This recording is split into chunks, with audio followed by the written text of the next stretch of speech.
Lancé un an après la berline, le break de la Volkswagen Golf est apparu fin 2013. Il est identique à la Golf 5 portes jusqu'au montant B et voit son porte-à-faux arrière allongé de 30 cm par rapport à la berline. En comparant par rapport à la Golf Break précédente, cette version est plus longue de 3 cm. La Golf SW est disponible avec une palette de motorisation essence et diesel allant de 85 à 150 chevaux.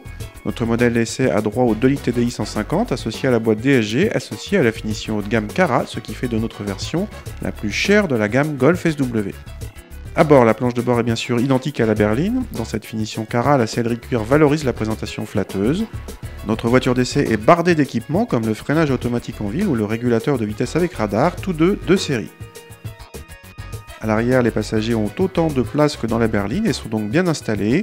Le coffre atteint la 605 décimètres-cubes, un excellent score dans la catégorie. Il profite en plus d'un seuil de chargement assez bas, d'un couvre-bagages pratique et de tirettes pour abattre facilement la banquette arrière. On ne présente plus le 2 litres TDI et ses 150 chevaux, il est souple, assez discret et octroie des relances faciles à la voiture. Les performances sont en retrait par rapport à la berline à cause d'une surcharge pondérale de plus de 100 kg, mais l'agrément reste présent.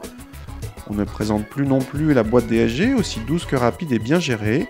On peut présenter en revanche la suspension pilotée qui permet ici de choisir des profils de conduite et qui donne plusieurs compromis confort-comportement de premier plan. Il s'agit d'une option uniquement accessible avec la finition Cara. La Golf SW coûte 1 300 € de plus que la berline à finition et motorisation équivalente. Voilà qui place notre modèle à plus de 32 000 €, un prix très élevé pour la catégorie même s'il s'agit ici d'une version haut de gamme. La consommation annoncée par Volkswagen atteint 4,5 litres au 100, un très bon chiffre dans l'absolu mais qui représente 0,3 litres de plus que la version en boîte mécanique. Le rapport performance-agrément mécanique reste cependant intéressant. Cette Golf Break garde de toute façon un atout de taille, c'est le cas de le dire, avec son coffre de plus de 600 décimètres cubes, un break digne de ce nom.